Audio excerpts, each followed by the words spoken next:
This is a real good story about Bronx and his dad, Ryan, real United Airlines customers. We were returning home, and one of the flight attendants asked Bronx if he wanted to see the flight deck and meet Captain Andrew. I got to sit in the driver's seat. I grew up in an aviation family, and seeing Bronx kind of reminded me of myself when I was that age. That's Andrew, a real United pilot. These small interactions can shape a kid's future. It felt like I was the captain. Allowing my son to see the flight deck will stick with us forever. That's how good leads the way. Chronic spontaneous urticaria, or chronic hives with no known cause. It's so unpredictable. It's like playing pinball. Itchy, red bumps start on my arm, then my back, sometimes my legs. Hives come out of nowhere, and it comes and goes. But I just found out about a treatment option at treatmyhives.com. Take that, chronic hives. Learn more at treatmyhives.com. Atheists, agnostics, long-haired weirdos, short-haired weirdos, vandals, hooligans. The government, hug the government, love the government, hug the government, love the government, hug the government. Welcome to The Politics Guys, a place for bipartisan, rational, and civil debate on American politics and policy. I'm Northern Kentucky University political scientist Michael Baranowski. I'm joined today with not one, but two co-hosts. We have on my, I guess, Michael, you're a little bit to my left, so we'll say that anyway, political scientist Michael Levy. You did call yourself progressive, so there we go. As well as University of Austin economist and former congressional staffer Tim Kaine. Great to have you back, guys. And like I said, there's a lot we want to get into. And one thing we switched around a little bit was our economic report AI bubble discussion. And so why don't we lead with that? Tim, I will let you take us into that. Fantastic. Well, there's good news on the economic front, which is there's no news on the economic front. We're missing reports. October 30th should have been the latest GDP report, and that would have, they're always a little bit backward looking, so this would have been the first estimate of the third quarter. And people were extremely curious to find out what would maybe have been happening because the first quarter, it looked like the economy shrank at a rate of negative 0.6 for the year. So we put them in these annualized rates. The second quarter sort of surprised everyone where it came in at a 3.8% estimate, again, annualized rate. The third quarter, we don't know. I mean, we have to assume it would have stabilized around 2%. It seems like that's the data we're getting from other areas. So what do you look to? Private sector estimates, corporate earnings, things like that. They all seem pretty strong, but what we're seeing in the labor market has been also we now missed two reports, or we're about to miss our second monthly report on what's the unemployment rate, what are payroll jobs. Now, I've long advocated, and I'll repeat, I think the best metric here is your unemployment rate. The payroll numbers, as you guys know, they're going to be questionable because there's been an exodus of immigrants, some forced, some self-deported, but we don't know if those payroll numbers are really going to measure the overall status. The unemployment rate is a percentage of the people that they call the Bureau of Labor Statistics who've wanted to work and who can't find work. That number has been trending up, but it's still incredibly low. The last number we had was 4.3%. Now, you may remember from your econ classes, anything under 5%, it's pretty close to full employment. But it was at 3.7 and it went to 3.8, 3.9. So what is it now? It might be 4.5 if that trend line's true, or gosh, it could have been 4. We could have seen a spike up to 4.7. So that's where you start to worry. There are weekly numbers on unemployment insurance claims we also don't have. So the Federal Reserve met recently and said, you know what, we're going to, in an abundance of caution, cut our federal funds target rate by a 0.25 percentage point. That brings it down to their target is between a 4% interest rate and a 3.75. If you follow what's called the Taylor rule, which takes in all this data and says what would be a steady state neutral rate, that's pretty close. Now, if you're more of an inflation hawk, you think the interest rate, the Fed should be setting it higher. Stephen Moran, the Donald Trump's appointee to the FOMC, he wanted a bigger rate cut. but to half a point. So it was a split decision. The consensus was let's cut it. One member of that group wanted it to be maintained. One wanted it to be cut even further. The Fed has a lot of data. They're saying things look like it's smooth sailing. Last piece of news. What does the stock market say? Well, the stock market is setting records. The Dow Jones is up dramatically, sort of seeing in a lot of layoff numbers, right? We've seen layoff announcements from Amazon, from Target, from a lot of companies announcing layoffs, and yet the earnings are strong. So it feels like it's steady sailing. There are no icebergs ahead except for the national debt one, but don't worry, we'll never hit it. And I would say I'm going to be fascinated to see what the data say when the government comes back. But, Michael, don't anticipate you're going to get that number immediately the day after because it's going to take those employees a while to compile the data sets. So who knows when we'll actually find out what's ahead of the ship. Yeah, I wanted to say you mentioned the stock market with growth and that sort of thing.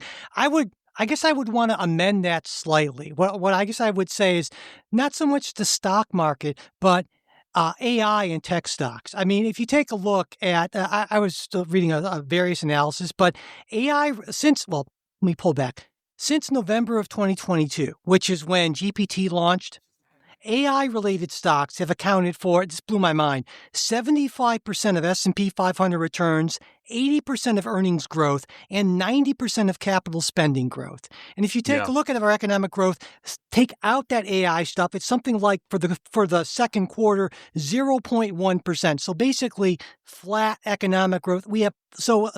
Outside of AI, flat growth.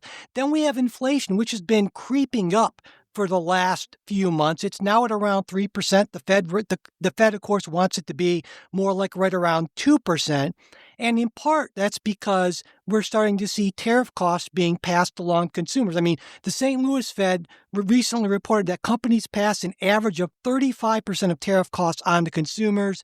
Goldman Sachs researchers suggest this could go up to more than 50%. So, I mean, it's a weird picture. I think I was kind of with the Kansas City Fed chair who said, let's just kind of hold off for now. There's a lot of uncertainty. And of course, Powell suggested that, hey, I know the markets, you were thinking there's going to be another cut in December, but don't necessarily think that's a done deal. And I think there's a good reason because there's a lot of uncertainty, and that combined with the lack of data, which, by the way, Powell pointed out as being a concern, especially going into the December meeting. Right. It's a weird kind of treacherous territory, I think. I don't know. Let me put some quick numbers. Yeah. I was surprised. How's the Dow been? The Dow Jones Industrial Average. It was down 10% from when Trump took office. It was down 10% in April. So it was in negative territory. Since then, it not only caught up all those losses, it's gone up another 8%. So we've seen a massive positive swing throughout 2025 in the stock market. A lot of people are calling this the AI boom. You point out the numbers and the earnings and that. I don't think it's fair, though, Mike. Like, you got to play by, you can't just say, well, if discounting the growing part of the economy, the rest of it sucks. Because we can go back to like the farming industry and go, well, gosh, sure, industry and pharmaceuticals, but here in agricultural country, things have been pretty flat. Well, yeah, I think you're absolutely right. But I'll say this, that there's growth and then there's growth. For instance, there are only 7 tech companies that account for over 1/3 of the value of the S&P 500, and they are trading at an average price of 70 times higher than their earnings. That is freaking nuts. I mean, that is not sustainable. And when we're talking about, I mean, how is this going to work? I've seen analysis. There's one by Bain and Company that said to sustain AI growth, the industry is going to need to bring in revenues, $2 trillion a year. They are nowhere close to that. They're in like the tens of billions in revenues. And so, it's great that we have, 3-point-something% GDP growth, but if it's built on this sort of house of cards, then if all these promises of AGI that are being hyped don't come to fruition, and we're already... I agree, but it reminds me of people saying, back when I was an internet entrepreneur once upon a time, or a software entrepreneur, and people said, well, this is a bubble, and it was. There was a big crash, and yet if you could go back in time and buy $1 of Amazon stock, $1, you'd be, so yeah, even if 90% of the companies are going to go bust, the 10% that don't are going to be world changers, and they're going to make real value. The problem is it's hard to know. And my closest friend in Silicon Valley is sitting on the sidelines. He's not putting his investment funds into AI because he just doesn't know where the good bets are. Hey there, it's Dr. Sanjay Gupta with some exciting news to share. CNN is now streaming. That means you can read, watch, and stream everything in one subscription. You can watch news live 24/7. You can also explore catch-up videos and explainer videos, and you can also watch a library of CNN's originals, including my latest documentary, It Doesn't Have to Hurt. Just go to cnn.com/all-access. Running a business comes with a lot of what-ifs, but luckily there's a simple answer to them. Shopify. It's the commerce platform behind millions of businesses, including Thrive Cosmetics and Momofuku, and it'll help you with everything you need. From website design and marketing to boosting sales and expanding operations, Shopify can get the job done and make your dream a reality. Turn those what-ifs into... Sign up for your $1 per month trial at shopify.com/special offer. Yeah, I mean, when you have an industry that has spent over $500 billion in capital expenditure and generated $35 billion in revenue, anyone who's going to look at that is thinking, well, something really good better happen in the fairly near-term future because we can't keep this up. Michael, what do you think? So, Mike, you did all my research for me. You took all my my big talking points. But let me talk about a few things. I mean, certainly you're right on the gains in the stock market and in the broader economy being tied to AI. And it's not a broad-based recovery. It's kind of like a one-arm bandit. And right now, if the arm stops pulling the handle, we might be in for a reckoning next year. But I also agree with you, Tim, about the potential for AI. I genuinely believe in AI's potential. I've seen the power firsthand of really smart AI engineers creating complex workflows to create amazing high quality output. But the money pouring in is the staggering part because everybody is just chasing the next ChatGPT. And it does, it looks great. I love looking at my 401k and how it's gone up this year. But I'm worried about the long-term impacts, not just is there a short-term bubble, because there is a short-term bubble. And I think after that short-term bubble bursts, whether it's 6 months from now or 2 years from now, I do believe that AI's potential to move us forward is going to be great.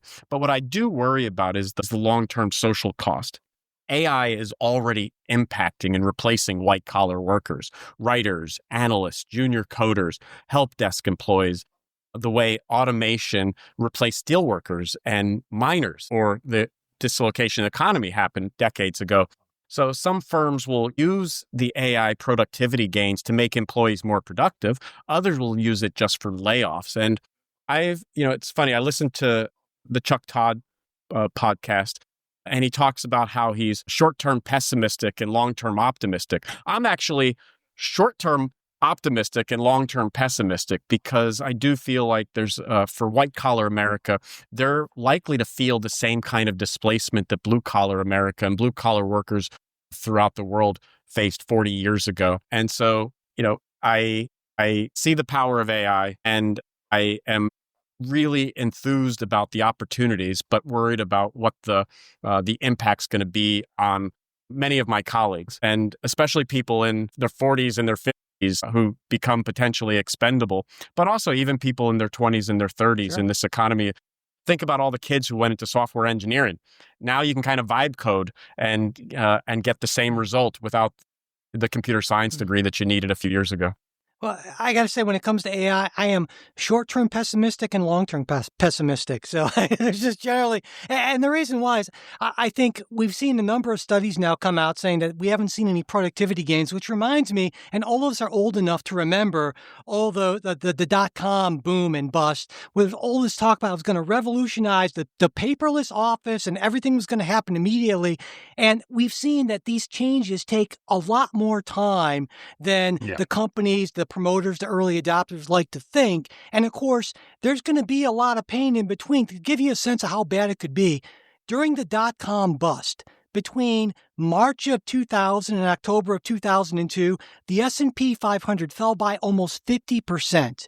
And AI investments are even bigger, even adjusting for inflation. And so, you guys might be right. Yeah. Coming on the other side of this might be okay, but it could be brutal in the in-between. Yeah. And not only that, my long-term pessimism is, I think even if AGI happens, which I don't think it will happen anytime soon, just because I think the LLM approach is kind of, we're running out of progress on that. It's kind of diminishing marginal returns. But even if we get to that point, I think there's a reasonable chance, a non-trivial chance, that an AGI will go rogue and do some serious damage, which will result in, well, who the hell knows what, essentially. It's already doing a lot of serious damage.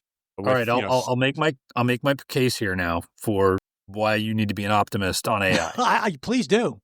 Long-term, short-term, medium-term, it's basically, I'm just going to point backwards to this thing called history, that every time there's been an innovation that changed the workforce, people were terrified of it, whether it was irrigation equipment, whether it was anything, electricity, the light bulb. The candle makers were like, whoa, wait about all our candle making jobs. And every time it's turned out to be positive. And I think this one will be true. The reason is there's so much value created on the consumption side, and it does reshuffle. It's what Joseph Schumpeter called creative destruction in 1950, right? You cannot get the creativity and innovation and move our society forward without destroying some of the old jobs and whole sectors.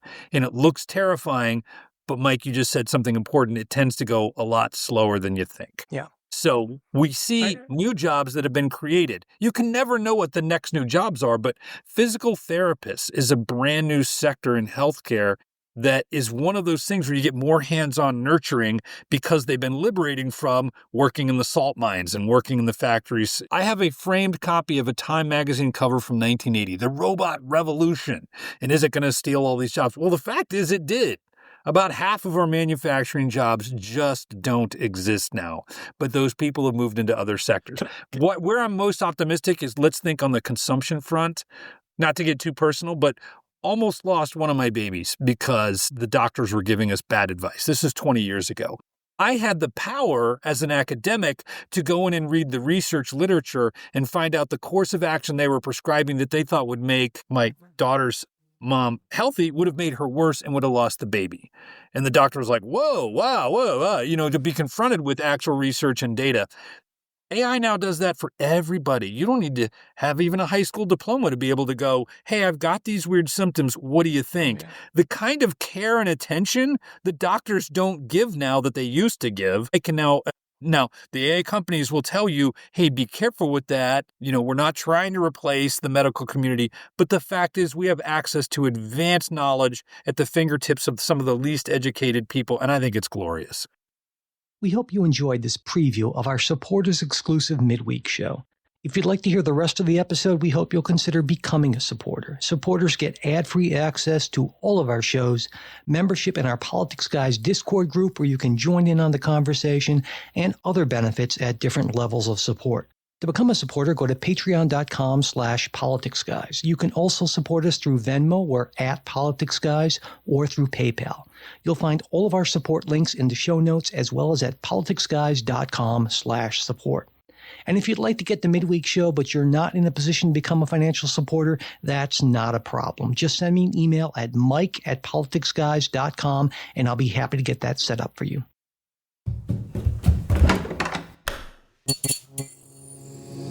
This podcast is part of the Democracy Group,